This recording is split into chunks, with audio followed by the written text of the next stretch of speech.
Bonsoir à tous. Allons regagner notre place. On veut vous accueillir ce soir dans la maison du Seigneur. On accueille tous nos frères et sœurs qui sont là, tous ceux qui sont connectés à Internet. C'est un privilège pour nous, mes frères et sœurs, d'être dans la maison du Seigneur. Vous savez ce que c'est la maison du Seigneur? C'est l'endroit où Dieu parle. C'est l'endroit où on entend la voix de Dieu. Mais pour cela, mes frères et sœurs, on a besoin bien sûr de disposer nos cœurs. Tellement de choses peuvent se passer dans le courant de la journée. On peut avoir nos idées rester de l'autre côté, à droite ou à gauche, mais combien ce soir, dans la présence de Dieu, le Seigneur veut nous parler. Il veut encore déposer quelque chose dans notre cœur. Et moi, je crois que c'est un vrai miracle quand Dieu parle et que ça touche notre cœur. C'est un miracle, mes frères et sœurs. Parce que quand Dieu touche notre cœur, il prend soin de nous. Il va encore nous parler, nous façonner, nous emmener encore dans ses voies, dans son chemin, dans sa justice, afin de nous préserver. Vous êtes d'accord avec moi? Et combien ce soir nous allons le louer? Le louer parce que c'est un Dieu de miracles. Il nous a retirés de là où nous étions. Il nous a retirés des ténèbres, nous a emmenés dans la lumière. On peut vraiment lever nos mains ce soir. On peut vraiment dire que c'est un Dieu vivant qu'on sert ce soir, mes frères et sœurs. Allons nous lever ce soir. Allons nous lever. Allons accueillir notre Seigneur au travers de la louange ce soir. Allons lui donner toute la gloire ce soir, car il mérite cela. Nous étions loin, mes frères et sœurs. Nous sommes aujourd'hui des enfants de Dieu. Nous sommes aujourd'hui dans la maison de Dieu. Allons louer ce Dieu vivant. Seigneur, ce soir, nous te louons. Vraiment, nous te donnons toute la place ce soir pour parler au travers de nos cœurs, Seigneur, ce soir. Nous voulons vraiment entendre ta voix, au travers de la louange, au travers du message par lequel tu vas parler ce soir, Seigneur. Nous voulons vraiment sortir de là encouragés. Nous voulons sortir de là, Seigneur, avec un cœur changé, façonné. Seigneur, nous avons besoin de toi. Sans toi, ta parole dit même que nous sommes rien, nous ne pouvons rien faire, Seigneur. À toi toute la gloire ce soir. Alléluia. À toi toute la gloire et nous te louons à travers des louanges ce soir, Seigneur. Alléluia. Alléluia. C'est la journée que le Seigneur a fait. Réjouissons-nous et soyons heureux. C'est la journée que le Seigneur a fait. Réjouissons-nous et soyons heureux. Alléluia, alléluia. Alléluia, chantons Hosanna. Alléluia, alléluia.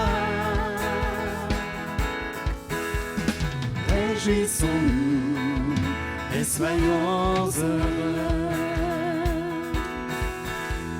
C'est la journée que le Seigneur a fait. Réjouissons-nous et soyons heureux.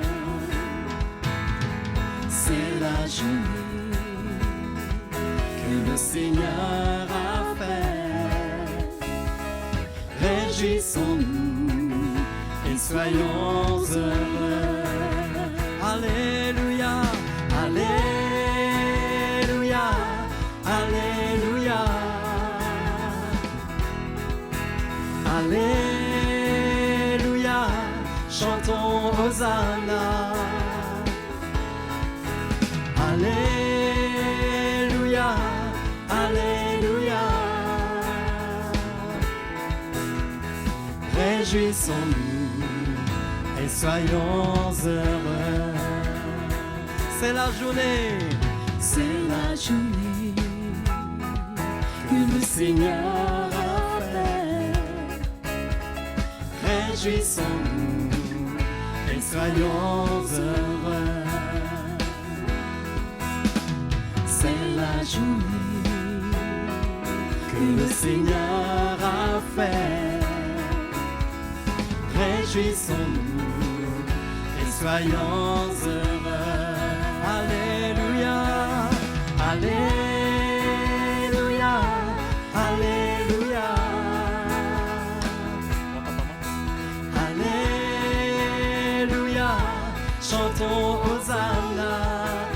Alléluia, Alléluia, Alléluia, réjouissons-nous, réjouissons-nous et soyons heureux. Alléluia, Alléluia, Alléluia, Alléluia, chantons Hosanna. Alléluia, Alléluia, réjouissons-nous, réjouissons-nous et soyons heureux.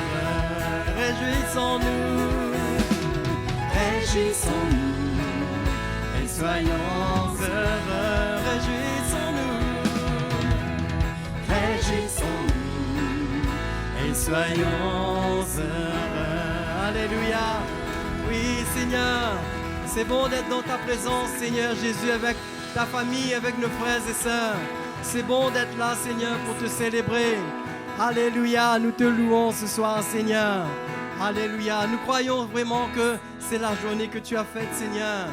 Alléluia. Oh, merci, Seigneur. C'est la journée que le Seigneur a faite. Je me réjouis et le célèbre. C'est la journée que le Seigneur a fait. Je me réjouis et le célèbre. C'est la journée que le Seigneur a fait. Je me réjouis et le célèbre. C'est la journée que le Seigneur a fait.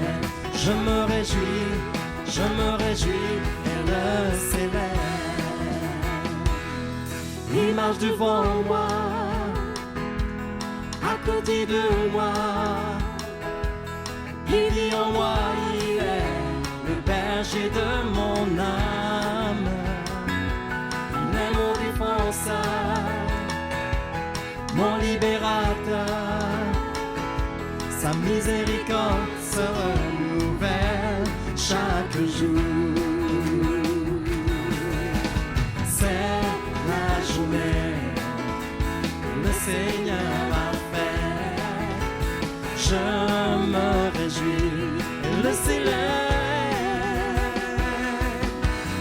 C'est la journée que le Seigneur a fait.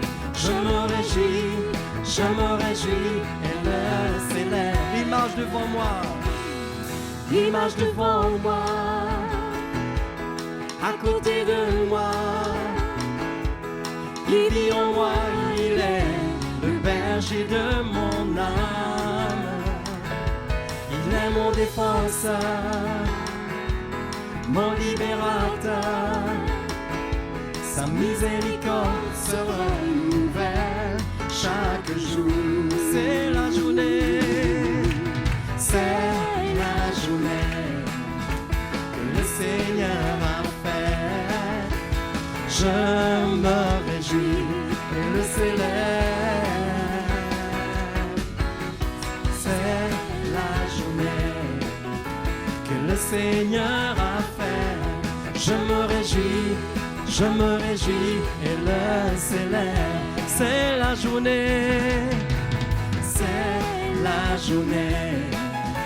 que le Seigneur a fait.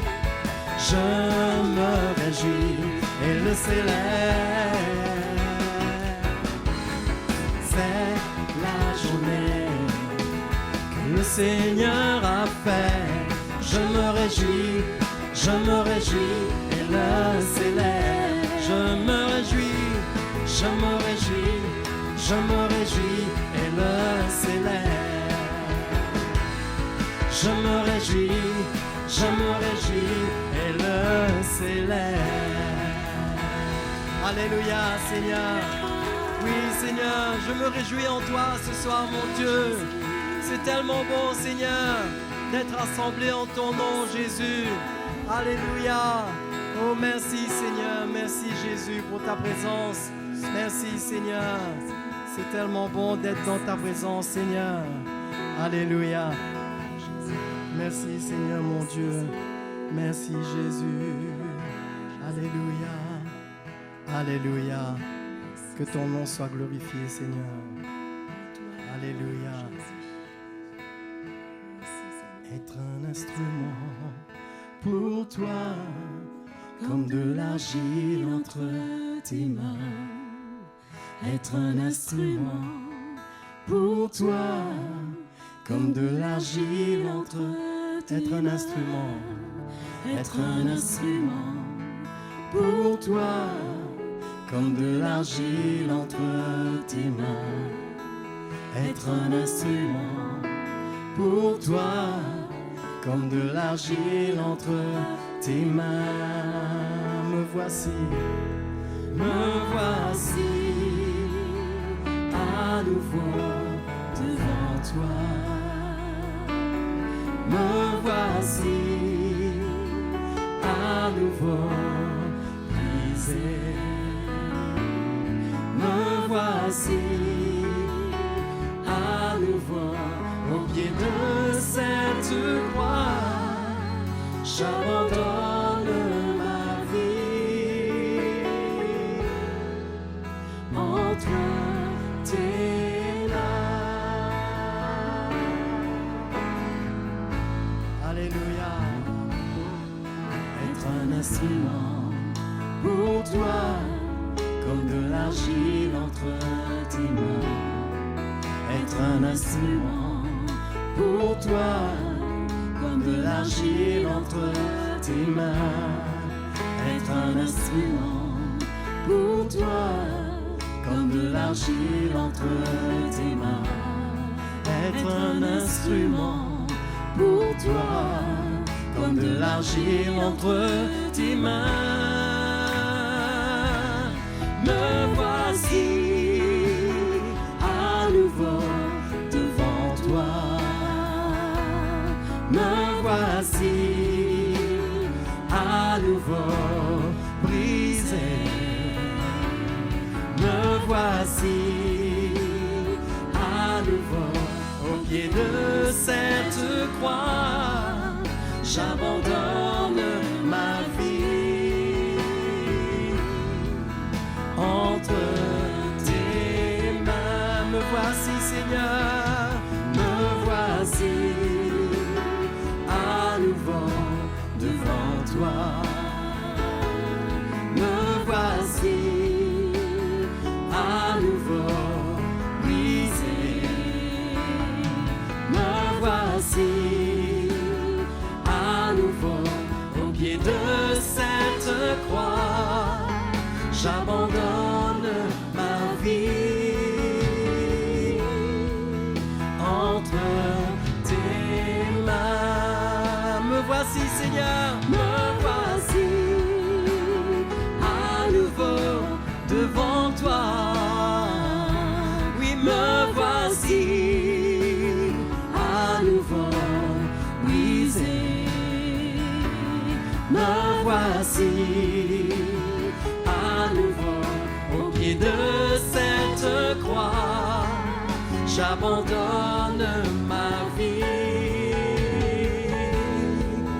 entre tes mains. J'abandonne ma vie, j'abandonne ma vie entre tes mains. Oui, entre tes mains, Seigneur Jésus, mon Dieu. Je me voici à tes pieds, Seigneur Jésus. Oh, je te loue, mon roi. Je t'adore, mon Seigneur. Alléluia. Me voici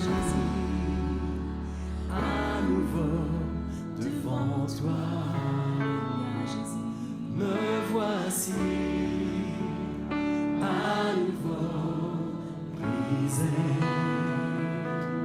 Me voici à nouveau au pied de cette croix. J'abandonne ma vie entre tes mains. J'abandonne ma vie entre tes mains. Oh Seigneur, entre tes mains, Jésus, j'abandonne ma vie ce soir. Mon Dieu, je veux t'adorer, Seigneur. T'adorer, Jésus. Alléluia, Seigneur. Que nos cœurs s'élèvent à notre roi pour l'adorer, pour l'exalter, pour le glorifier. Alléluia, Seigneur. Nous t'adorons, Jésus. T'adorons, Seigneur, notre roi. Alléluia. Oh, merci, Seigneur. Car tu es grand. Tes miracles sont si grands. Nul n'est comme toi, Seigneur. Nul n'est comme toi, Seigneur, car tu es grand. Tes miracles sont si grands. Nul n'est comme toi, Seigneur. Nul n'est comme toi, Seigneur.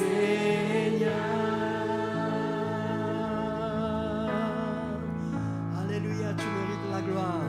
Tu mérites la gloire et l'honneur. Nous levons nos mains en louant, en adorant ton saint nom.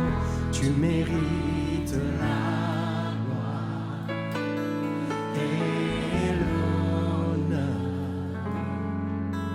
Nous levons nos mains en louant, en adorant ton saint nom, car tu es grand, tes miracles sont si grands. Nul n'est comme toi, Seigneur. Nul n'est comme toi, Seigneur, car tu es grand, tes miracles sont si grands. Nul n'est comme toi, Seigneur. Nul n'est comme toi, Seigneur.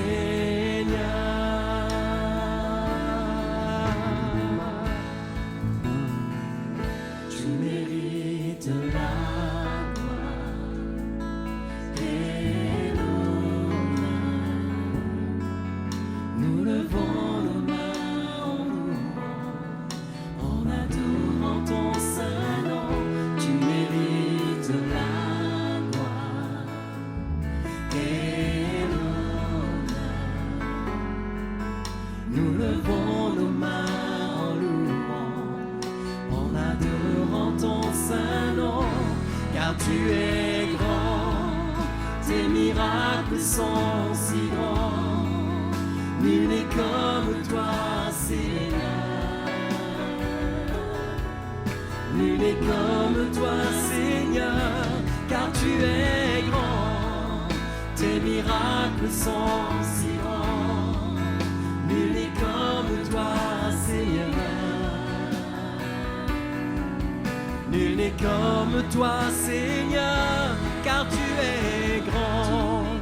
Tes miracles sont toi, Seigneur. Nul n'est comme toi, Seigneur, car tu es grand. Tes miracles sont si grands. Nul n'est comme toi, Seigneur. Nul n'est comme toi, Seigneur. Nul n'est comme toi, Seigneur. Non, nul n'est comme toi, Seigneur. Nul n'est comme toi, Seigneur. Alléluia. Nul n'est comme toi, Seigneur. Oui, Jésus, nous t'adorons, Seigneur, Dieu tout-puissant. Alléluia, Alléluia. Oh Jésus, nous t'adorons, Seigneur. Alléluia, Seigneur. Nous sommes là pour t'adorer, Seigneur. Nous sommes venus pour t'adorer, Jésus, pour te donner la gloire, Seigneur. Nous voulons t'exalter, Seigneur. Nous voulons t'adorer, Jésus. Te faire honneur par nos louanges, Seigneur, par notre adoration. Alléluia. À toi l'honneur, Jésus.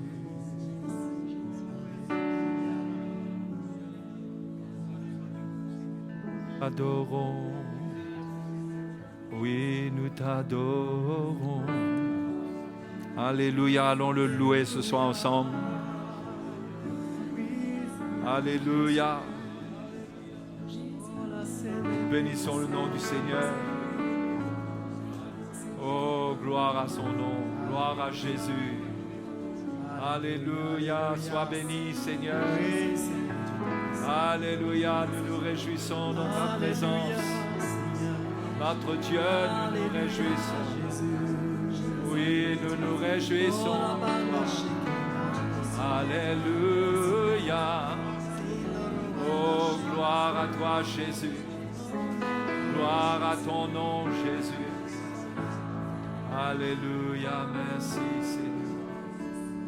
Merci, Seigneur. Tu es bon. Alléluia. Tu es bon vers nous. Tu es bon, tu es venu nous sauver, nous donner la vie éternelle. Oh Dieu, nous sommes dans la joie de te connaître. Merci Seigneur, merci d'avoir enlevé de nos cœurs toute frayeur, toute peur quant à notre avenir éternel. Tu nous as sauvés, nous te remercions. Nous bénissons ton nom. Alléluia. Alléluia, gloire à Jésus. Amen, bonsoir les frères et sœurs. Comme c'est bon de se tenir dans la présence de Dieu, de se réjouir. Se réjouir. Hein? D'être des enfants de Dieu. De connaître le Seigneur. Hein? C'est un temps où le diable veut nous voler notre joie. C'est un voleur, c'est un menteur et un voleur, la Bible dit.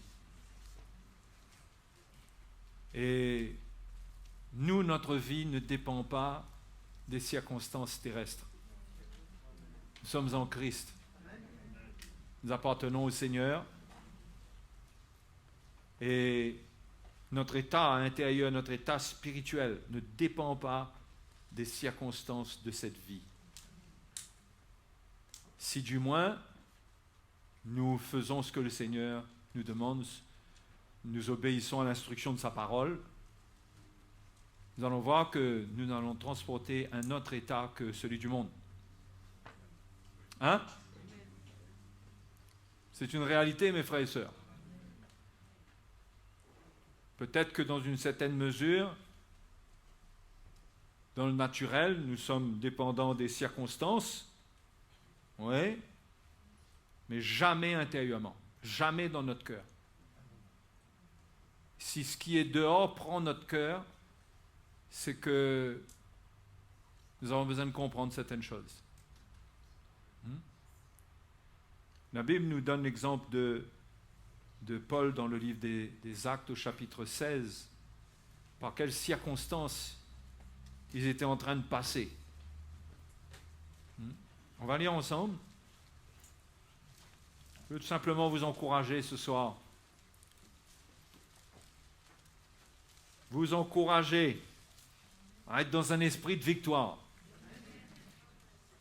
Alléluia. À être dans la foi. La victoire qui triomphe du monde, c'est la foi. La foi dépend de votre relation avec Dieu.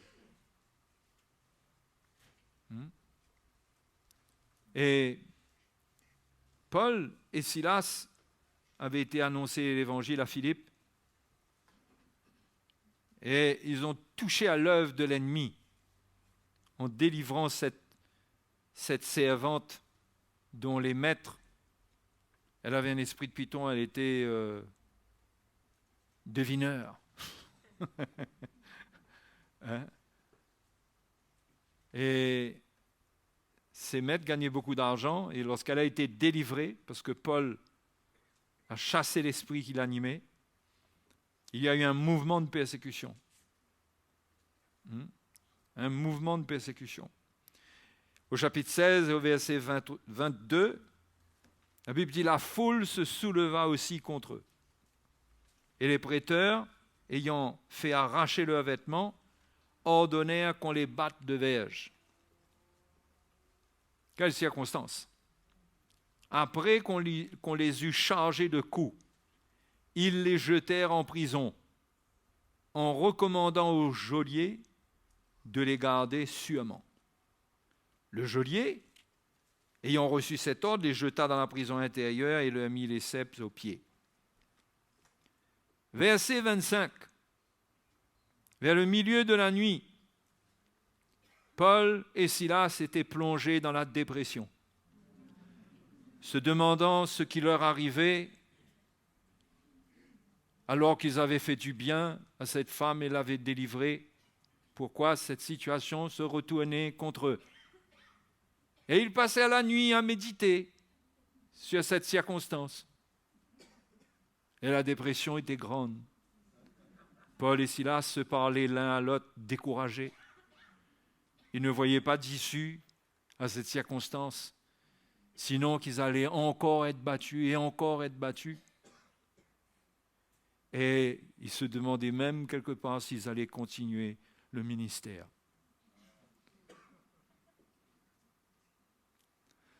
Bon, ce n'est pas ce qui est écrit. Mais ça, c'est peut-être ce que nous écrivons dans notre vie.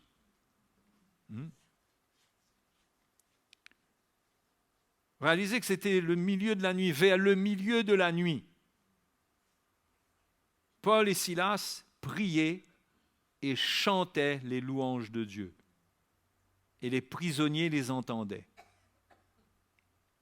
Ils priaient, numéro 1, et chantaient les louanges de Dieu. Et les prisonniers les entendaient. Ce qui veut dire qu'ils priaient à voix haute, qu'ils chantaient à voix haute et qu'ils le faisaient de tout leur cœur.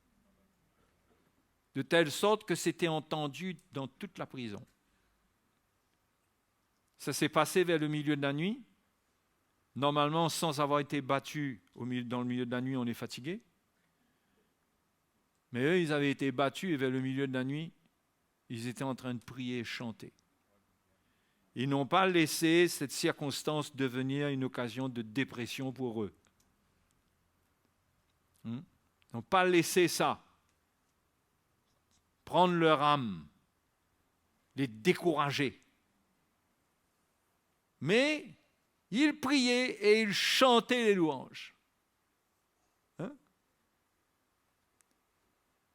Est-ce que nous passons du temps à chanter les louanges du Seigneur? Ou est-ce que c'est seulement quand nous nous retrouvons que nous chantons les louanges du Seigneur? Ça devrait être, la louange, l'adoration devrait être une attitude dans notre cœur, d'autant plus que c'est un moyen extraordinaire pour se débarrasser du découragement.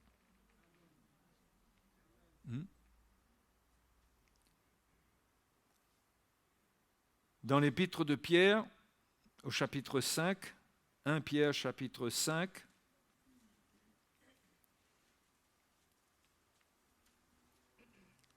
et au verset 6, l'apôtre Pierre dit, « Humiliez-vous donc sous la puissante main de Dieu, afin qu'il vous élève au temps convenable. Et déchargez-vous sur lui de tous vos soucis, car lui-même prend soin de vous. » Déchargez-vous sur lui de tous vos soucis. Il y a bien une manière de faire ça, non? C'est pas écrit là juste pour qu'on dise, ben voilà, ah ben je fais confiance au Seigneur. Seigneur, je me décharge sur toi de mes soucis. Seigneur, prends mes soucis. C'est quelque chose qui se passe dans des moments de communion avec Dieu, où Dieu nous secourt dans notre faiblesse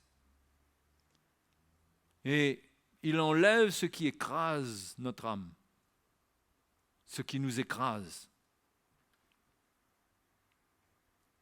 Et ce n'est pas quelque chose d'inné chez nous, ce n'est pas un réflexe que lorsque nous prions, lorsque nous souffrons, nous allons chercher le Seigneur. Un des grands dangers qui menace la foi du chrétien dans les derniers temps, c'est la dépression. La dépression qui n'est pas absolument, je ne parle pas d'un état où on est profondément, absolument profondément dépressif, où on prend des médicaments et tout ça. Il y a des états dépressifs qui dépendent de certains états physiques. Il n'y a pas de problème. Mais il y a de la dépression qui vient lorsque un état perdure en nous, où le découragement prend place et nous ne voyons plus le soleil. Nous ne savons plus où nous sommes. Nous sommes désespérés. Nous avons perdu la joie du Seigneur. Parfois, certains le perdent bien et le ressentent profondément. D'autres sentent le manque. Ils en souffrent un peu. Mais chacun à son niveau, si on n'apprend pas à se décharger sur le Seigneur, on va porter des fardeaux qui risquent de nous rendre dépressifs, de nous faire voir tout sombre. Alors qu'au travers des circonstances par lesquelles nous passons, Dieu veut nous montrer qu'il est avec nous. Et Jacques dit, approchez-vous de Dieu et il s'approchera de vous. Mais souvent, nous nous laissons aller. Nous nous laissons aller, les frères et sœurs. Et nous avons tort. Parce que nous allons de mal en pis.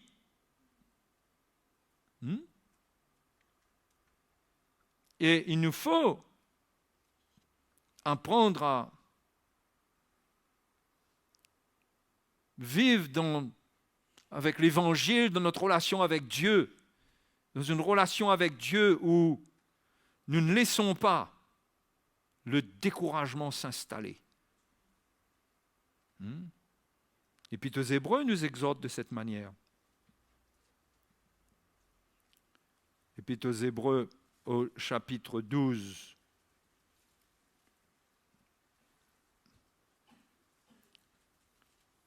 Et au verset 1, nous donc aussi, puisque nous sommes environnés d'une si grande nuée de témoins. Rejetons le fardeau, rejetons tout fardeau. Tout fardeau. Il n'y a pas de fardeau que nous sommes appelés à porter. S'il y a un fardeau dont le Seigneur a parlé que nous devons prendre, il a dit que ce fardeau est léger. Mais les fardeaux lourds, l'auteur de l'Épître aux Hébreux dit « Rejetons tout fardeau et le péché qui nous enveloppe si facilement. » Je crois que ce péché, c'est le découragement. Si on regarde les circonstances, c'est ce qui empêche la persévérance. Si on continue à lire, on va voir qu'il s'agit de cela dans le contexte. « Et courons avec persévérance dans la carrière qui nous est ouverte, sinon on ne peut pas courir si on a des fardeaux et si on laisse le péché qui nous enveloppe si facilement nous prendre et s'installer. » C'est-à-dire le découragement qui amène à l'abandon de la foi. On arrête de faire confiance au Seigneur et ensuite on peut arrêter même de croire en Dieu. Ça peut totalement nous détruire. Ayant les regards sur Jésus qui suscite la foi et l'amène à la perfection, en échange de la joie qui lui était réservée, il a souffert à la croix, méprisé l'ignominie et s'est assis à la droite du trône de Dieu. Considérez en effet celui qui a supporté contre sa personne une telle opposition de la part des pécheurs, afin que vous ne vous lassiez point, l'âme découragée. Gardez les regards sur Jésus. Cela veut dire d'avoir une relation avec lui. Ce n'est pas un regard physique. Ce n'est pas une espèce de théorie. Ça parle de notre relation où on arrive à voir le Seigneur, non pas avec nos yeux là, mais on arrive à percevoir qu'il nous soutient, qu'il est avec nous, qu'il y a quelque chose qu'il fait. Et c'est important de vivre ce genre de relation avec Dieu, avec Jésus, pour que l'âme ne se décourage pas. Parce que le découragement nous enveloppe facilement. Et dans les temps dans lesquels nous sommes, tout le contexte qui existe aujourd'hui est un contexte qui va amener les gens dans une grande dépression. Ça se passe déjà. Je ne serais pas étonné d'apprendre que les suicides ont augmenté. Ça existe même chez les enfants et chez les jeunes. Il y a une augmentation, parce que les gens sont désespérés. Et les chrétiens, s'ils ne veillent pas sur eux, cette dépression qui existe, la peur de l'avenir, la peur de tout ce qui se passe, peut nous prendre.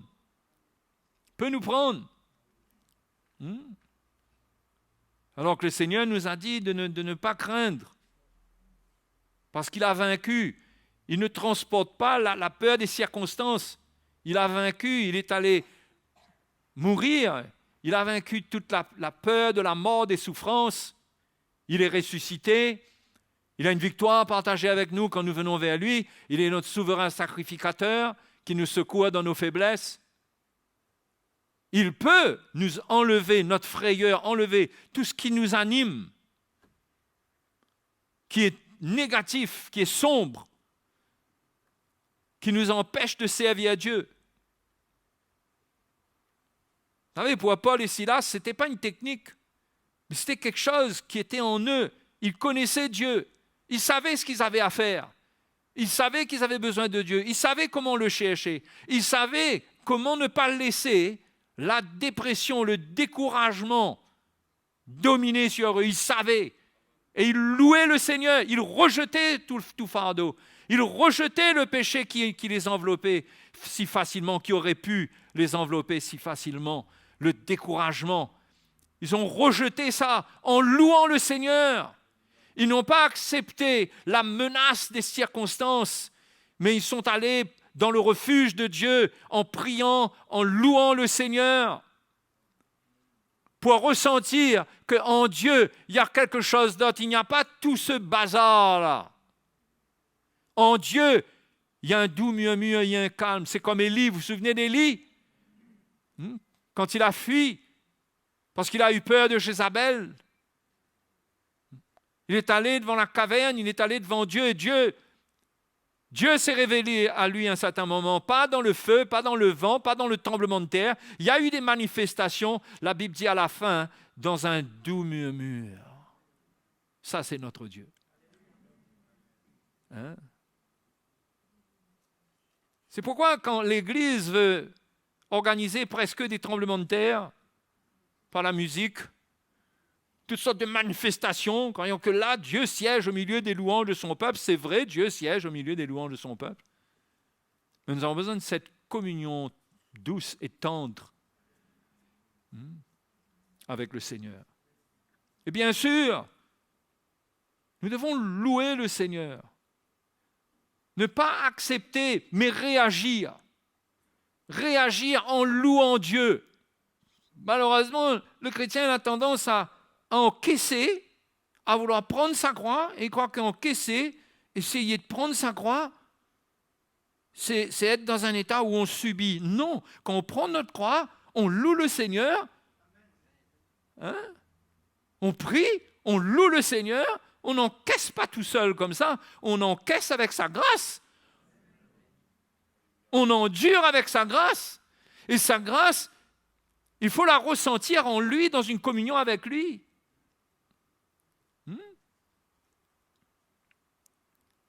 Donc, Paul et Silas, ils vivaient avec cette compréhension, cette lumière dans leur cœur. Comment rester à flot et ne pas laisser les circonstances les couler. Hein? Et ça se passe à l'intérieur. Et je vous dis, les frères et sœurs, aujourd'hui, quand on regarde la vie, la tournure de la vie, la manière dont les choses se passent, les circonstances ne sont pas favorables à une vie naturelle épanouie et aussi à une vie intérieure. Pour ceux qui ne connaissent pas Dieu, ça va être une catastrophe. Et pour celui qui a connu Dieu et qui ne marche pas avec Dieu comme il faut, ça sera une ruine aussi. Le chrétien doit apprendre à obéir à ce que la parole de Dieu dit. La parole de Dieu est extraordinaire. Hein? Quand je regarde les livres poétiques, vous connaissez les livres, ça commence avec Job. Hein? Quand vous regardez, depuis Job jusqu'à l'Ecclésiaste, vous avez l'impression que c'est le centre médical de Dieu. Job est à l'hôpital, il est dans ses souffrances. Non? Il est dans sa souffrance. Il a tout perdu. Et quand vous regardez la pièce d'à côté, c'est le livre des psaumes. Les psaumes, c'est la pharmacie de Dieu. Vous pouvez venir prendre les traitements qui sont là et d'une manière générale, ça nous apprend à prier et à louer le Seigneur. Hein? Oui ou non? Juste à côté, il y a le livre des Proverbes. Ça, c'est le rendez-vous avec le médecin. Qu'est-ce qu'il est sage de faire? Ou qu'est-ce qu'il est sage de ne pas faire? Hein? C'est comme ça que la parole de Dieu, elle est là de la part de Dieu. Vous avez même le livre de l'Ecclésiaste, mais le livre de l'Ecclésiaste, c'est le musée de la dépression. Ah ouais. Il faut surtout pas être dépressif pour aller là. Il faut déjà être passé par un certain traitement pour avoir. Mais c'est comme un musée, ça décrit. C'est comme si c'est un truc qui vient décrire l'état d'un homme qui a arrêté de marcher avec Dieu, est passé par des circonstances où il n'a pas obéi à Dieu, et comment il transporte toutes sortes d'états.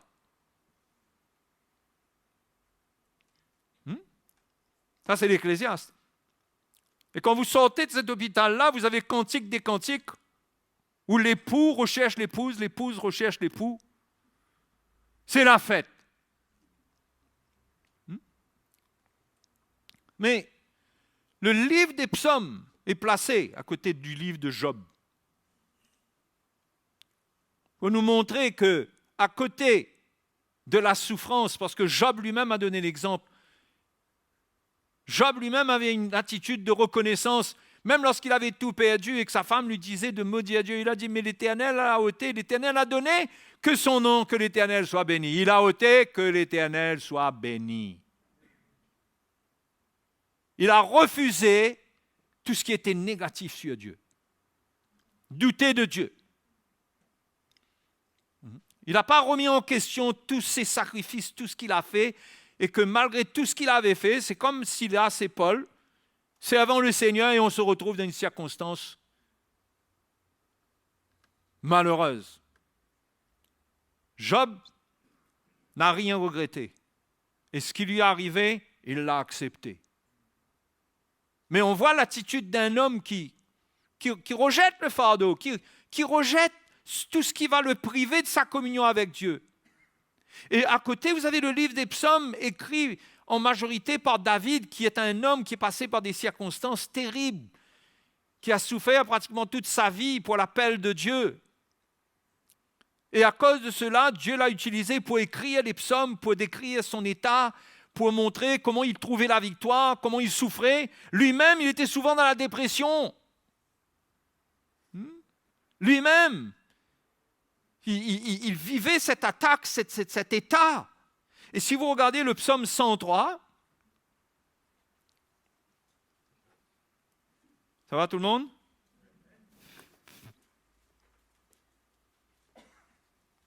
Psaume 103.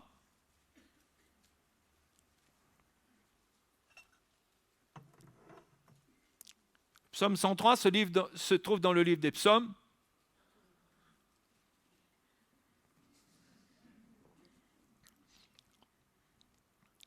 Psaume de David. Mon âme bénit l'Éternel. Voilà une bonne manière de se parler. Vous avez remarqué comment on a tendance à se parler quand ça ne va pas? On a tendance à causer tout seul et à être très négatif. Là, comment il a fait là? C'est pas évident, ceci, cela. Non, David, quand il parlait à son âme, là, il disait, mon âme bénit l'Éternel. Que tout ce qui est en moi bénisse son saint nom. Que tout ce qui est en moi. Il n'acceptait rien de lourd, de négatif en lui. Il voulait que tout son être puisse bénir Dieu. Bénir veut dire adorer Dieu, se courber devant Dieu, reconnaître sa seigneurie, sa grandeur. Mon âme bénit l'Éternel et n'oublie aucun de ses bienfaits. Pourquoi faut-il louer le Seigneur et le remercier, être reconnaissant? Voilà un médicament qui est dans la pharmacie de Dieu pour nous dans les psaumes. La reconnaissance. Être reconnaissant. Exprimer notre reconnaissance.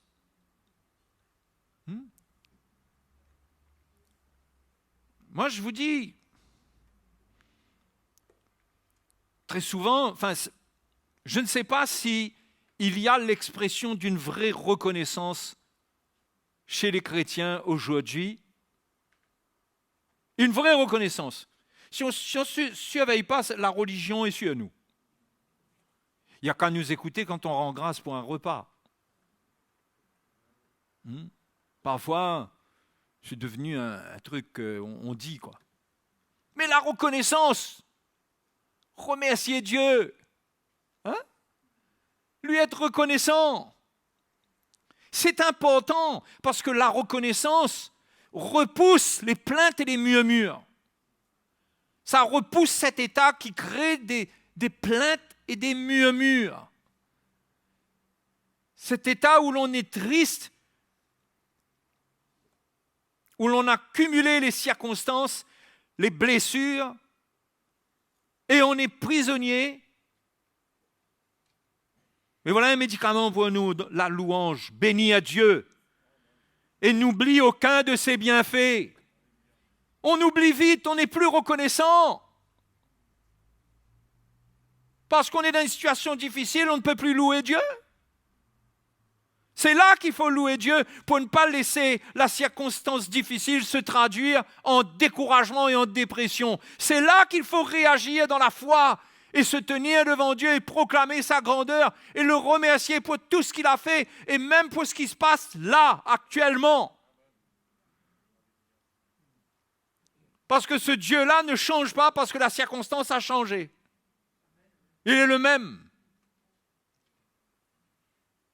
Et il sait que pour nous, les circonstances changent.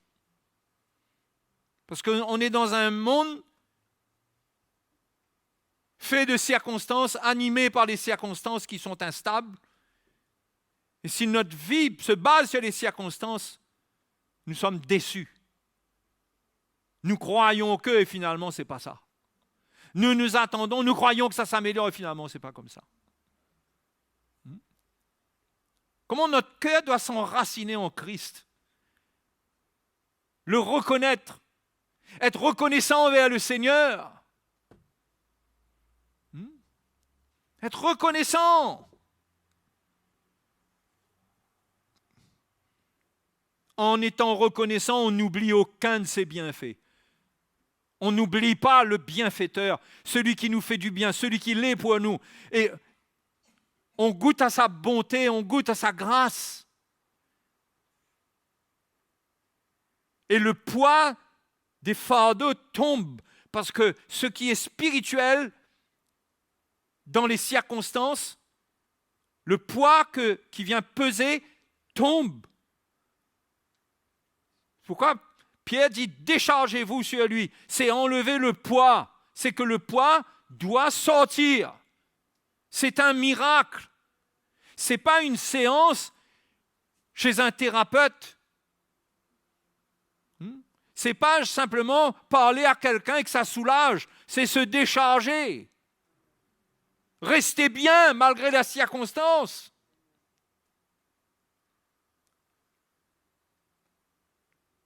Donc, ça c'est le numéro 1, le premier effet du médicament, on n'oublie aucun de ses bienfaits. Hein? Parce qu'on manifeste la reconnaissance. La Bible dit d'être reconnaissant. Hein? Dans Colossiens, chapitre 3,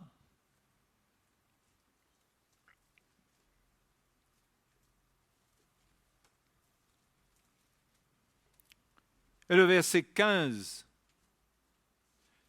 nous dit que la paix de Christ à laquelle vous avez été appelés pour former un seul corps règne dans vos cœurs. Et soyez reconnaissants. Hein? Comment la paix va régner dans nos cœurs en étant reconnaissants? Et soyez reconnaissants que la parole de Christ demeure en vous dans toute sa richesse. Il faut la parole de Christ. C'est la parole de Christ qui nous établit dans une relation avec Christ.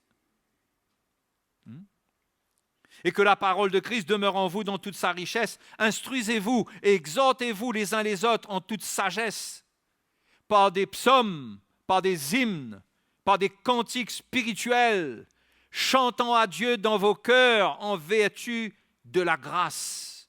Et quoi que vous fassiez en parole ou en œuvre, faites tout au nom du Seigneur Jésus, en rendant par lui des actions de grâce à Dieu le Père. Hein? En rendant par lui des actions de grâce à Dieu le Père. Alléluia. Rendre grâce, être reconnaissant. Ces paroles ne sont pas écrites juste pour le culte chrétien collectif. C'est écrit pour nous, toute notre vie. Chez nous, à l'église, chez nous, partout. Hein? Dans toutes les circonstances, dans tout ce qu'on est en train de faire. Quoi que vous fassiez en parole ou en œuvre, faites tout au nom du Seigneur Jésus, en rendant par lui des actions de grâce à Dieu le Père. Voyez comment la reconnaissance nous permet de rester dans une communion avec Dieu? On ne vit pas une communion avec Dieu comme ça. C'est en lui étant reconnaissant qu'on demeure dans la communion avec lui. En lui étant reconnaissant. Quand on est reconnaissant, c'est l'expression de la foi dans une certaine mesure, sous un certain angle. C'est l'expression de la foi. Parce que quand on est reconnaissant, cela veut dire qu'on est en train de lui faire confiance et qu'on reconnaît qu'il est fidèle, qu'il a agi et qu'il agira encore. On est reconnaissant envers lui. On ne se plaint pas. Ça veut dire qu'on lui fait confiance. C'est une expression de cœur qui refuse de douter de Dieu.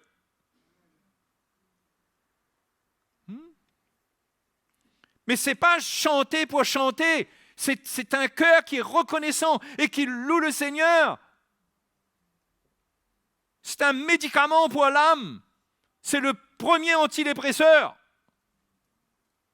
La louange. Prier et louer Dieu.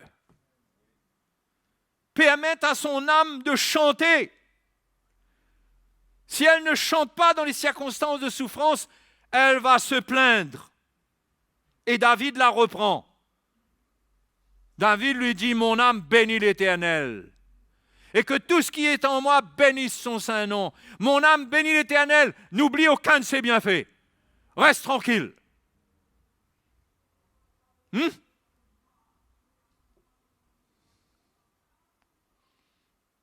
Dans Éphésiens, Paul dit à peu près la même chose.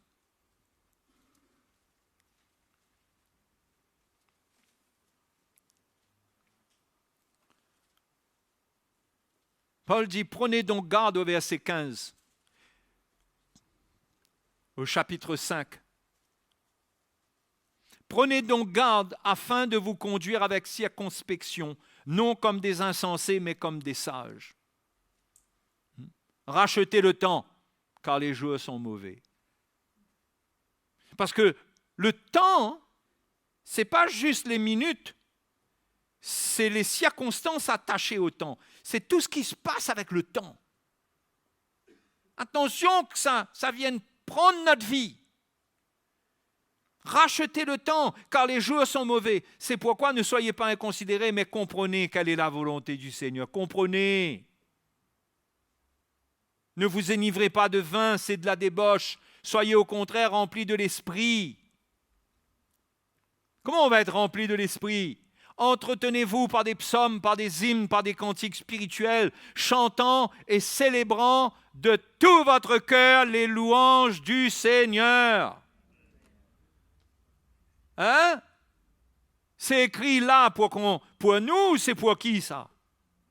C'est pour qu'on mette en pratique ou c'est pour qu'on lise ça et on passe dessus et on oublie?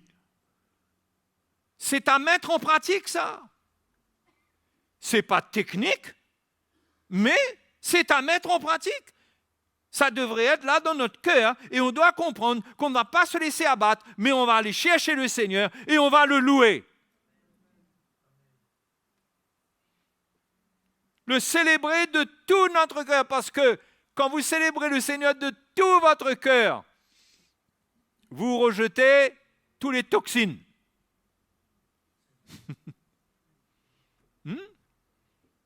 Vous rejetez tout ce qui est là dans cette âme-là, à l'intérieur, qui est en train d'étouffer, privé de joie, privé de paix. En célébrant le Seigneur de tout votre cœur, vous rejetez cela. Vous vous détoxifiez de la peur, de la crainte, des frayeurs, de l'insécurité.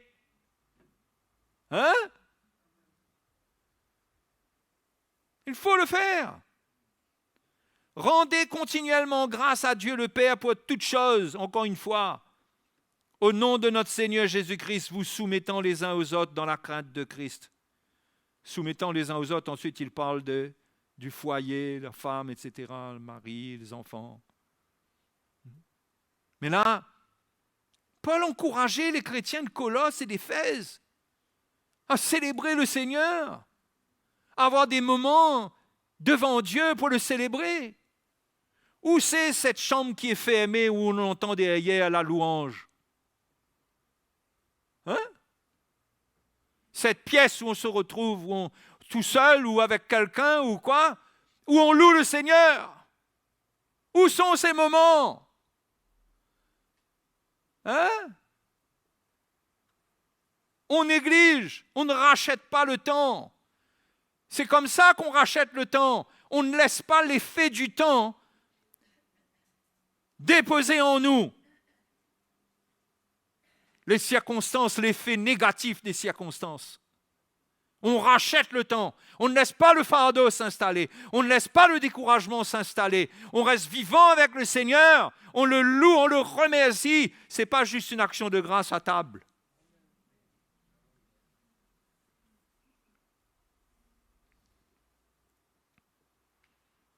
Et on reste bien, on reste en paix. Et on sent que surnaturellement, on tient le coup. Frères et sœurs, si on s'éloigne du Seigneur, parce que nous affectionnons la chair, l'affection de la chair, c'est la mort. La mort, c'est tout d'abord, nous sommes mis à l'article de la mort quand nous ressentons déjà la mort produire ses effets par le fait qu'on n'est pas bien. On n'est pas bien. Et on se laisse aller. Et beaucoup d'états comme ça se régleraient sans même une imposition des mains. Parce que nous réagissons, parce que nous prions, parce que nous louons le Seigneur. Nous avons une communion avec Dieu, nous personnellement. Et on se débarrasse des poids qui pèsent sur nous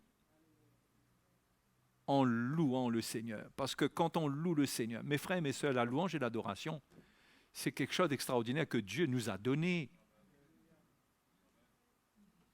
Parce que quand un homme chante les louanges,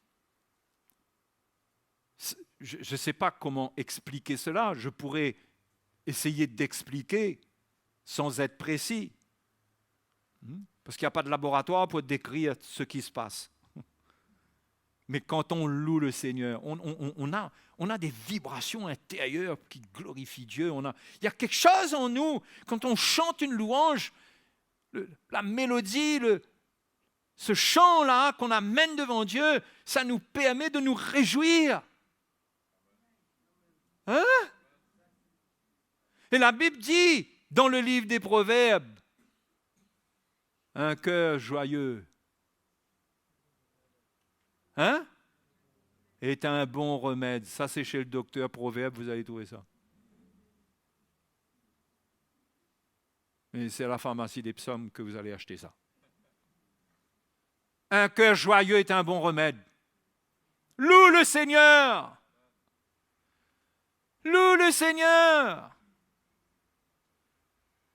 Ah, je ne ressens pas, je n'ai pas envie. Tu n'obéis pas au Seigneur, tu n'obéis pas à la parole de Dieu, tu obéis à ton état, tu obéis à ta chair. Loue le Seigneur.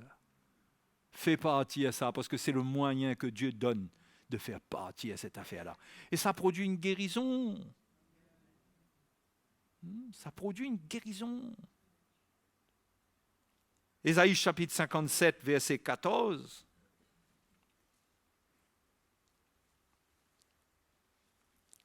Verset 17, pour ne pas lire tout.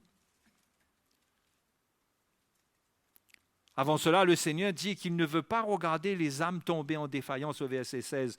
Je ne veux pas contester à toujours, ni garder une éternelle colère. Bon, nous, ça fait longtemps qu'on est sortis de la colère de Dieu. OK? Parce que nous sommes sous la nouvelle alliance. Ni garder une éternelle colère quand devant moi tombent en défaillance les esprits, les âmes que j'ai faites. C'est encore plus valable pour nous, les enfants de Dieu. Dieu ne veut pas nous voir dépérir. Non? À cause de son avidité coupable, je me suis irrité, je l'ai frappé, je me suis caché dans mon indignation, et le rebelle a suivi le chemin de son cœur. Au lieu d'accepter la correction du Seigneur, il a pris le chemin de son cœur, il s'est laissé aller, et il s'est retrouvé dans toutes sortes de situations. Mais le Seigneur dit, j'ai vu ses voies, et je le guérirai. Ça ne parle pas de la guérison physique ici, là. Je lui servirai de guide, et je le consolerai, lui et ceux qui pleurent avec lui. Je mettrai la louange sur les lèvres. Paix, paix à celui qui est loin et à celui qui est près, dit l'Éternel. Je les guérirai. Je mettrai la louange sur les lèvres. Je les guérirai. Voyez le médicament? On loue le Seigneur. La louange de tout notre cœur, célébrer Dieu. Peut-être qu'avant ça, on prie, je ne sais pas, il n'y a pas de technique, il n'y a pas d'ordre. Mais il faut trouver le moyen de se décharger parce que Dieu, quand il voit notre âme tomber en défaillance, il ne veut pas nous regarder comme ça. Ce n'est pas sa volonté que dans les circonstances difficiles, même s'il y a des souffrances, il y a une œuvre de la croix. Dieu veut nous consoler, nous réconforter, nous donner la paix. Il veut nous guérir. La croix, c'est pour guérir.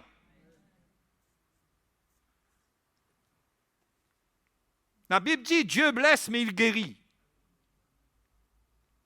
Il permet des circonstances pour nous reprendre, pour œuvrer en nous, mais pas pour nous détruire. Mais quand on sent la souffrance, ne prenons pas cette souffrance comme un état, comme quelque chose qui doit devenir un état déprimant. Mais louons le Seigneur, accueillons, soyons reconnaissants. Réagissons, prenons ce que Dieu a pour nous dedans. Ce que Dieu a pour nous dedans est bon. Ce que nous ressentons nous fait mal, mais ce que Dieu veut nous donner dedans est excellent. Et si on n'est pas reconnaissant, on va se mettre dans la confusion. On va douter de Dieu. C'est là le danger quand on a des doctrines qui nous enseignent n'importe quoi, qui nous font croire que c'est peut-être un démon, qui nous font croire que peut-être que c'est parce qu'on n'a pas donné la dîme, qui ouvre la porte à de la condamnation et qui achève d'infecter la plaie dans l'âme.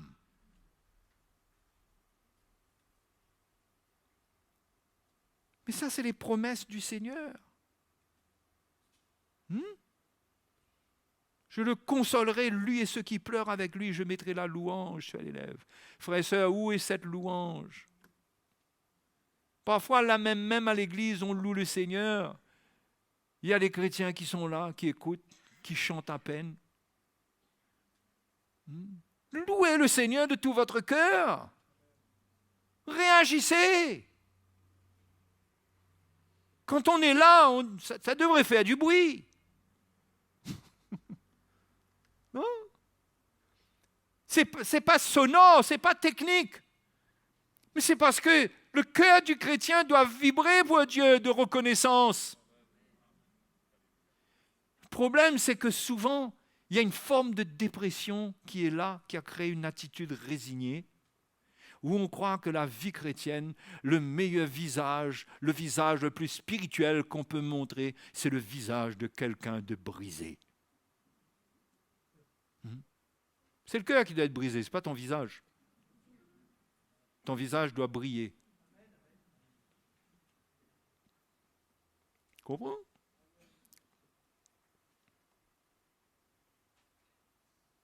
Donc, retournons à la pharmacie un instant. Psaume 103.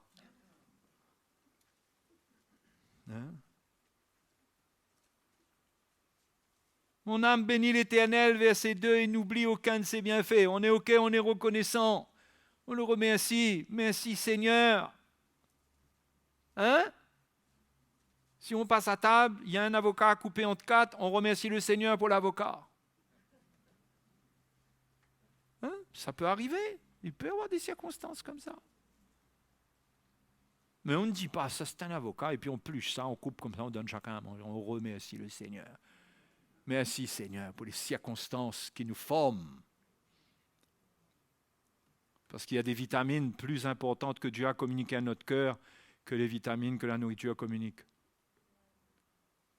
Pour nous fortifier intérieurement. Le verset 3 dit, c'est lui qui pardonne toutes tes iniquités, qui guérit toutes tes maladies. Il parle à l'âme, là. C'est lui qui pardonne. C'est-à-dire, si tu es faible, si tu as failli, c'est lui qui pardonne tes iniquités. Accepte ce que Dieu est pour toi, mon âme. Prie, chante les louanges de ton Dieu. Bénis, mon âme, bénis l'Éternel. Parce qu'il te pardonne tes iniquités. Tu as failli, il te pardonne si tu te repens. Si tu te repens, il te pardonne. De quoi est-ce que tu as à te plaindre là? Il n'y a pas à te plaindre de rien là, ce Dieu-là, il est extraordinaire.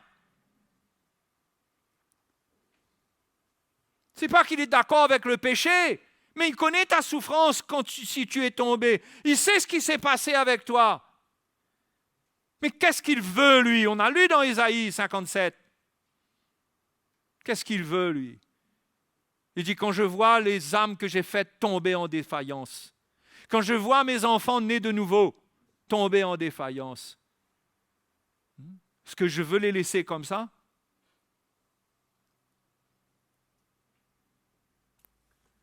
Donc, David parle à son âme. C'est lui qui pardonne toutes tes iniquités, pas une, toutes tes iniquités, qui guérit toutes tes maladies.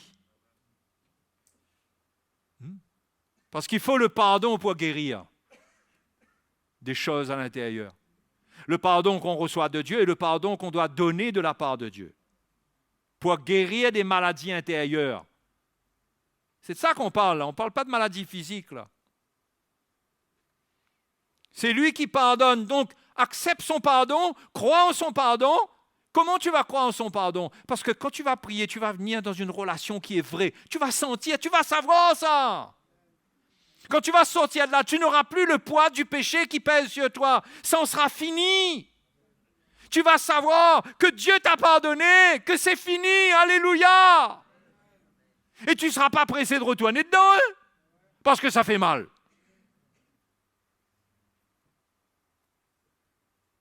Et ta maladie va commencer à guérir. Ce qui s'est déclenché en toi comme état, Dieu peut le guérir. Après le pardon, David rappelle à son âme, c'est lui qui pardonne toutes tes iniquités, qui guérit toutes tes maladies. C'est lui qui délivre ta vie. C'est lui qui délivre ta vie de la fosse. C'est-à-dire, ne crains pas, même pas la mort, même pas les circonstances terribles, parce que c'est lui qui te délivre. Même si tu meurs, tu ne seras pas perdu, tu seras avec lui. C'est lui qui te délivre de la fosse. Donc, ne vis pas sous la crainte de ce qui peut arriver, de ce qui arriverait, mais réjouis-toi. Vis en communion avec lui, bénis-le. C'est lui qui te délivre. Dans le psaume 91, il dit, c'est lui qui te délivre de la peste et de ses ravages. Oui, peut-être que on peut être frappé par la maladie, mais Dieu peut nous délivrer. Et si derrière ça, il y a la fosse n'a pas la victoire. C'est toujours Dieu qui nous recueille. Nous sommes toujours avec Dieu. Comprends ça? Donc ne vis pas sous la frayeur. Ne va pas t'asseoir avec ton voisin qui ne connaît pas Dieu. Qu'au lieu que tu lui partages l'assurance que tu as, tu viens partager la crainte qu'il transporte. Et tu viens lui communiquer encore un petit peu plus, un y alimente l'autre. Au contraire, c'est un temps pour montrer qu'on est différent. Pas différent comme si on est arrogant et on laisse croire que nous, jamais on est malade. Mais on montre un visage qui ne se laisse pas abattre. Mais ce n'est pas une technique, ça. Il faut que ça soit là à l'intérieur. Il faut que Dieu ait visité l'homme intérieur. Ça ne s'invente pas, ça. C'est lui qui délivre ta vie de la fosse, qui te couronne de bonté et de miséricorde. Mon âme. Mais de la part de Dieu, pour toi, il n'y a que bonté et miséricorde. Dieu est miséricordieux envers toi. Il connaît tes faiblesses. Il sait de quoi tu es fait, comme la Bible nous dit. Il sait de quoi nous sommes faits. Nous sommes faits de la poussière. Il sait, ce qu'il veut, c'est qu'on ait une relation vraie avec lui. C'est qu'on soit sincère, qu'on ne s'accorde pas avec le péché et le mal. On repousse le mal. On se repent. On repousse le mal. On pardonne. On n'accepte pas le mal, la présence du mal en nous, parce que c'est le mal en nous produit la maladie. Non? Et lui, il est miséricordieux et il est bon. C'est pourquoi Pierre dit, humiliez-vous sous la puissante main de Dieu et il vous élèvera au temps convenable. Parce que sa bonté va venir. Il va te relever. Quelque chose va se passer où il y a un poids qui va partir et il y aura une visitation, il y aura quelque chose de Dieu qui va te rafraîchir, qui va te guérir.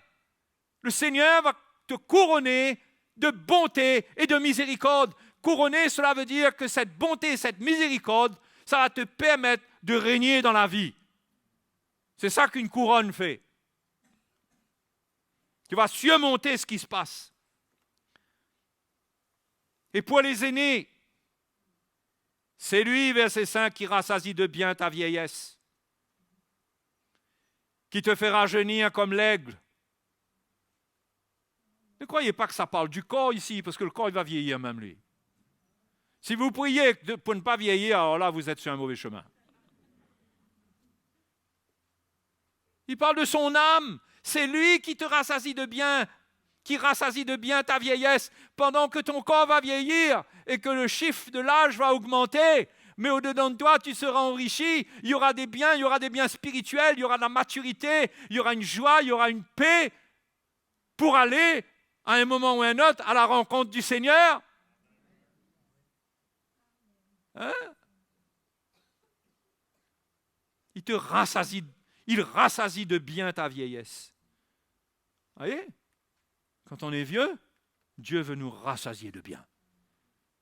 Ce n'est pas nous rendre riches, parce que très souvent, on n'a plus rien.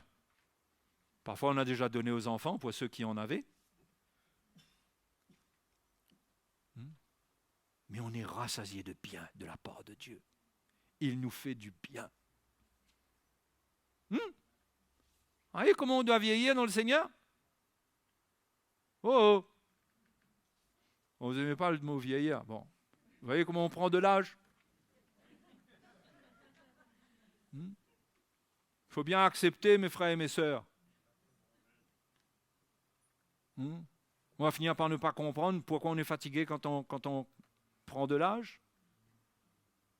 Mais on peut être fatigué un petit peu plus, on a moins de force, moins de ceci, mais ça n'empêche pas que la Bible dit qu'il nous rassasie de bien dans notre vieillesse. On a des choses que Dieu nous donne, que ceux qui ne sont pas encore là, ils n'ont pas ça. Mais ça dépend avec quel cœur. Hein? Si vous êtes en train de prendre l'âge comme un grand monde qui passe ses journées à se plaindre avec tout le monde, hein? Au lieu d'être quelqu'un qui loue le Seigneur, qui est reconnaissant, quel encouragement pour une personne âgée de transporter un esprit de reconnaissance et de communiquer cela à tout le monde autour, aux jeunes. Quel témoignage! Hein? Il rassasie de bien ma vieillesse. J'ai une bonne nouvelle pour vous, mes amis. Dieu dit que dans notre vieillesse, il nous rassasie de bien. Ah bon? Mais avant de dire ça, regarde bien qu'est-ce qui est écrit sur ta figure. Hein? Je ne parle pas des rides, parce que ça, c'est... Si quelqu'un a la possibilité de gommer ça, ben, tant mieux pour lui. Mais je parle de la vie, de la joie de vivre, quoi. De la joie d'exister pour le Seigneur. Hein? C'est pourquoi même ceux qui sont en pré-vieillesse, il ne faut pas craindre. On avance, on est en route. Il faudra bien que notre navire échoue quelque part devant. Non? Vous vous souvenez de l'histoire de Paul? Ça vous rappelle Paul? À qui ça a rappelé l'histoire de Paul quand j'ai dit ça, là? Hein? Il fallait que le navire échoue. Et le navire allait être perdu. D'accord? Mais Paul et les 276 passagers allaient être sauvés. Donc le navire, il va échouer. Vous voyez votre corps là, il va échouer. Il va échouer, sauf si Jésus revient et c'est l'enlèvement. Sinon, il va échouer. Eh bien quoi? Ben, c'est la vie.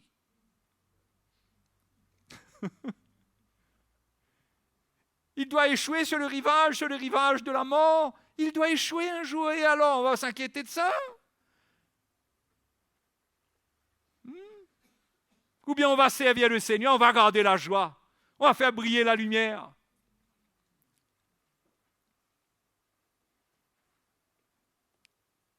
Parfois, dans les tempêtes de la vie, on a peur d'échouer. Vous comprenez, échouer? Parce qu'il y a échoué et échoué. Il y a échoué qui est l'échec et il y a échoué qui consiste à être calé et finir sur un rivage. Ça, c'est le bateau qui échoue.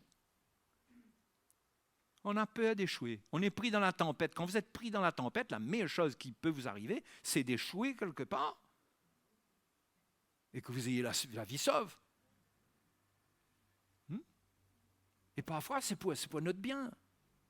C'est comme Paul, quand ça s'est passé. Quand ça s'est passé, tous ils ont été sauvés, ils sont parvenus par terre, la Bible dit sains et saufs. Et Paul a commencé à servir le Seigneur. Première chose qui lui est arrivée, il a été mordu par une vipère.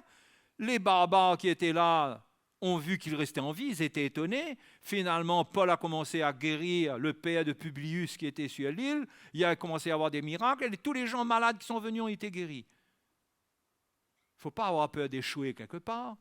Il faut être reconnaissant, la main de Dieu est sur nous. Hein? Oui ou non? Alors que l'on soit plus âgé, moins âgé, que l'on soit dans des circonstances difficiles. Permettez-moi de vous dire quelques paroles là-dessus pour vous encourager. Parce qu'on ne voit pas les choses à la manière de Dieu.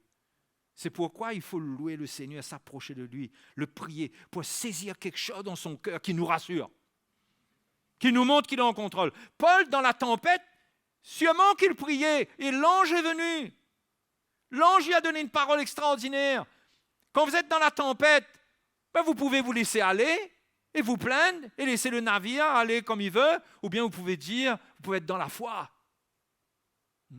Et Dieu peut avoir une parole pour vous montrer où est-ce que ça va terminer. Peut-être que votre emploi est un navire qui est en train d'échouer en pleine tempête. Vous avez perdu votre travail, vous êtes en tempête économique. Vous allez peut-être échouer quelque part dans un autre travail. Pendant un temps, vous serez peut-être un peu au chômage, mais après, vous aurez un travail, vous atteindrez un autre rivage. La vie continue. Dieu est avec nous. Non? Mais vous pouvez choisir de vous plaindre, de vous plaindre, de vous plaindre, de vous plaindre, de douter et de souffrir. Et votre âme souffre. La dépression, parce que là, ça ne va pas là. Et là, si votre mari ou votre conjoint est dans la foi, il rit un coup, il dit, moi, ça ne me fait pas rire, moi.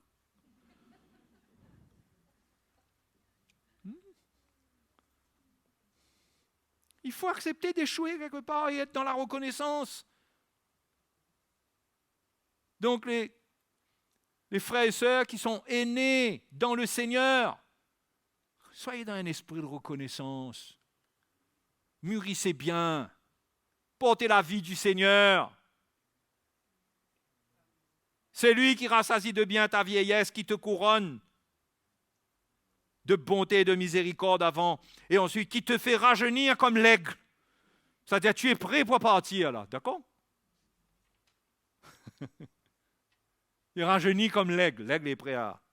Il a de la force pour partir. Tu dis pas, attendez, Seigneur, fais monte à moi.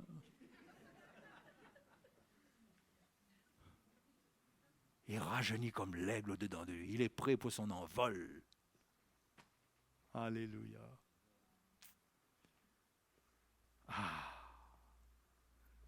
Ça c'est le Seigneur.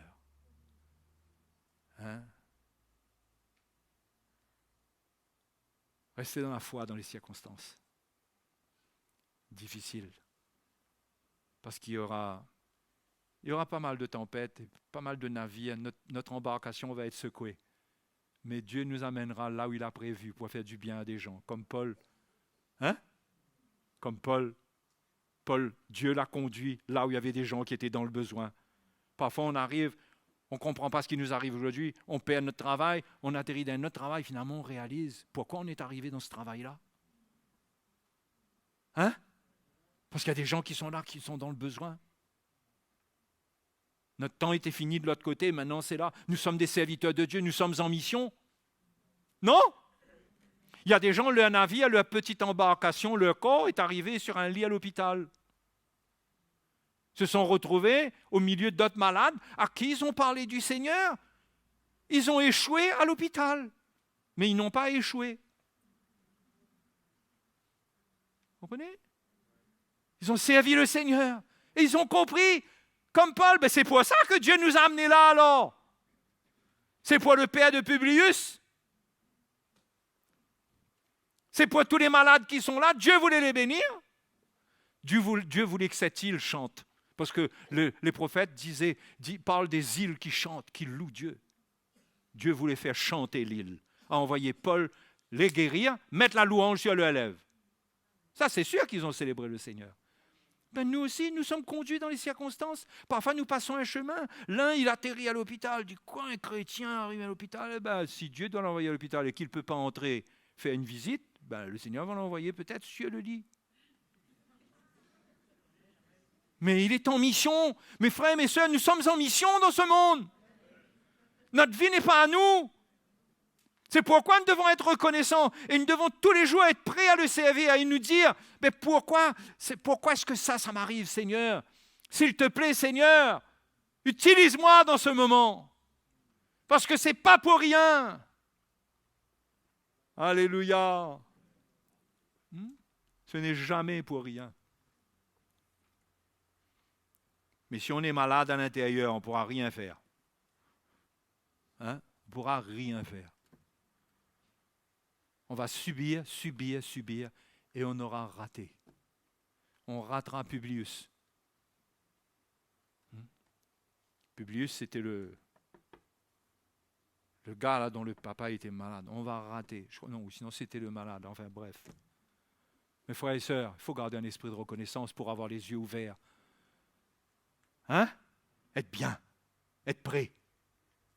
Être bien, être prêt, être en forme. C'est pas physique, ça? Hein?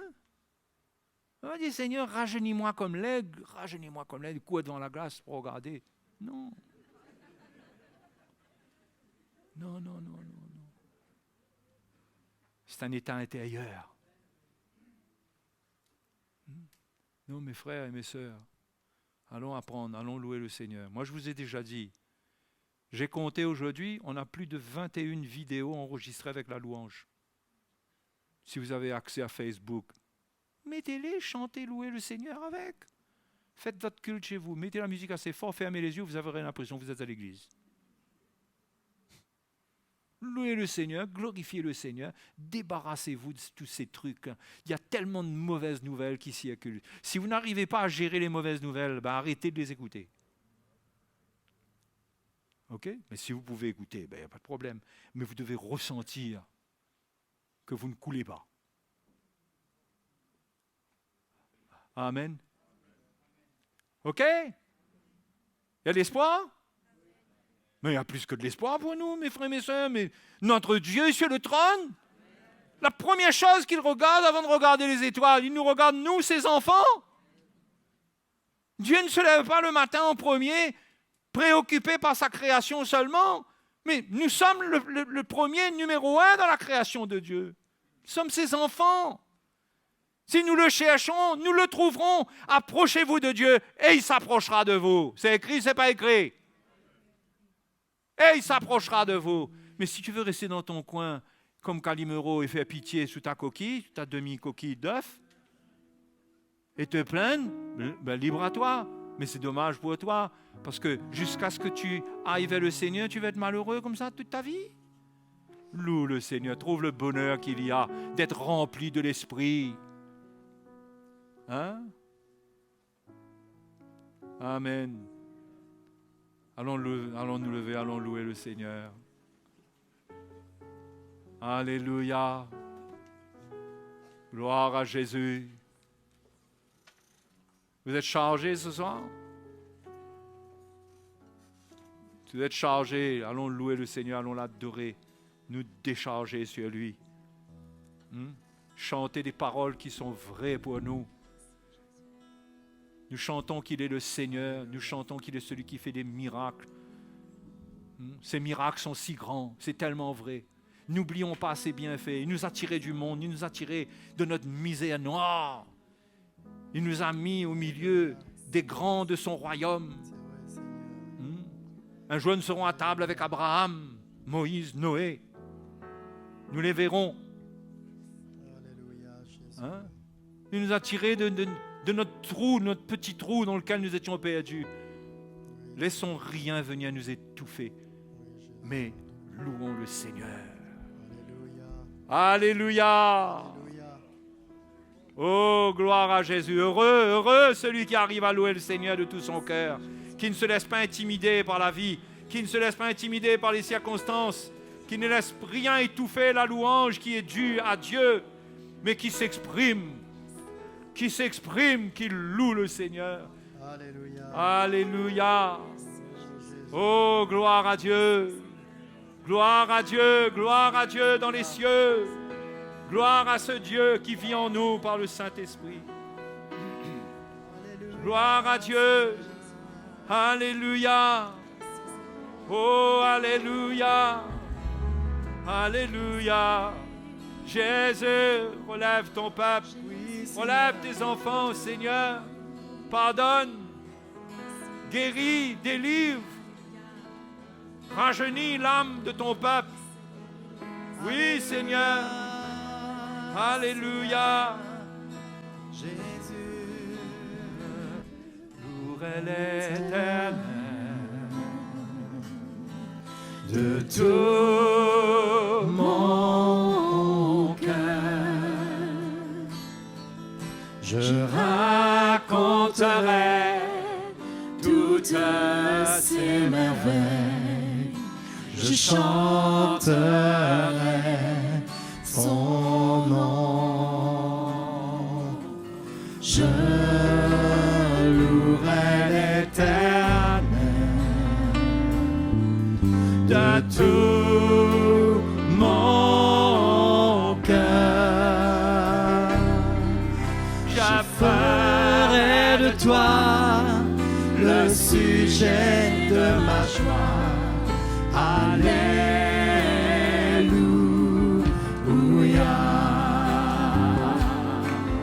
Oui, je louerai l'Éternel. Oh, je louerai l'Éternel de tout mon cœur. Je raconterai toutes ces merveilles. Je chanterai ton nom. Je louerai l'Éternel. Alléluia. De tout, oui, de tout mon cœur, Seigneur. Je ferai de toi le sujet de ma joie. Alléluia.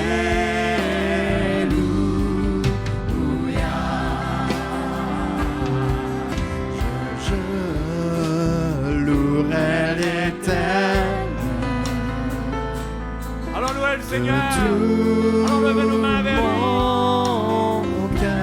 Tendons nos mains vers lui. Nous l'aimons. Je raconterai pour le louer, pour le chercher, nos mains tendues vers lui. Nous le désirons plus que tout. Son nom. Oh, alléluia. Je louerai l'Éternel de tout mon cœur. Je ferai de toi le sujet de ma joie. Alléluia.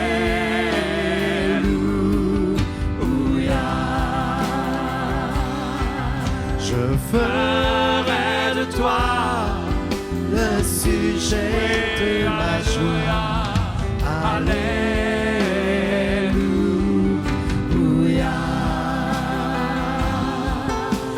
Alléluia.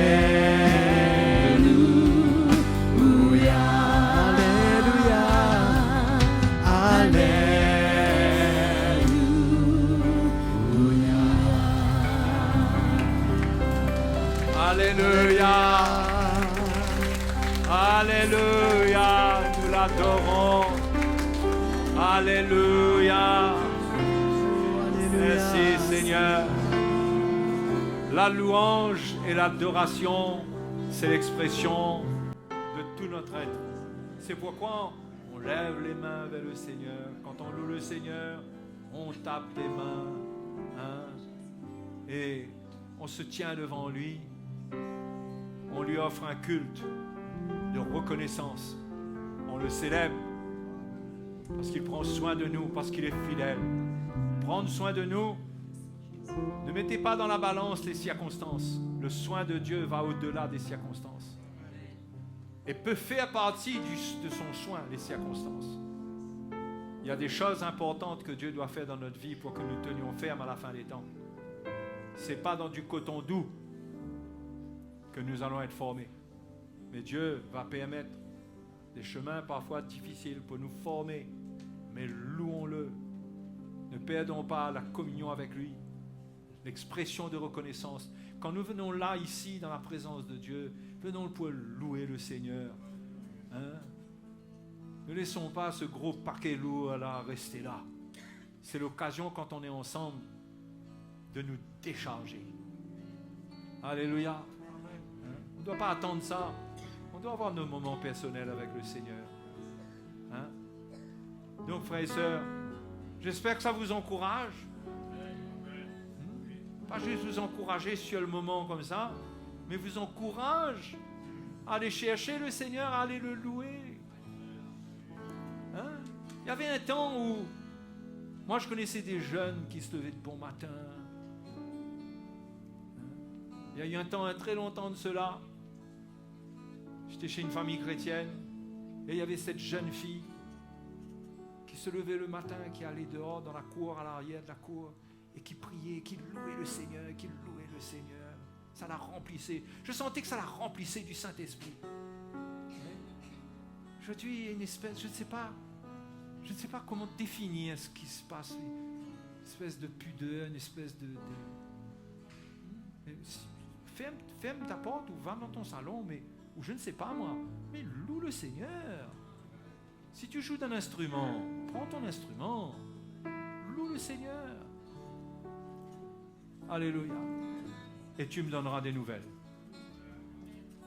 Si ça ne te fera pas du bien. Sois sérieux avec ça. Loue le Seigneur. Hein? Et tu verras. Loue le Seigneur. Prie le Seigneur. Loue le Seigneur. Amen. Ok tout le monde? Célèbre, je chanterai ta gloire.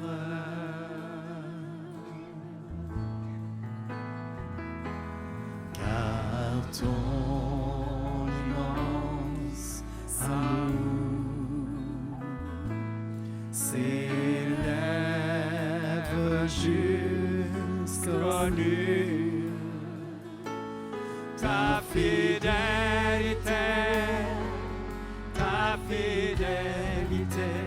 jusqu'aux cieux.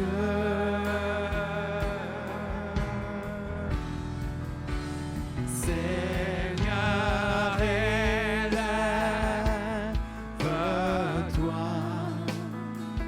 au-dessus des cieux.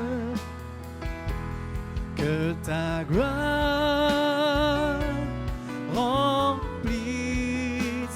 l'univers.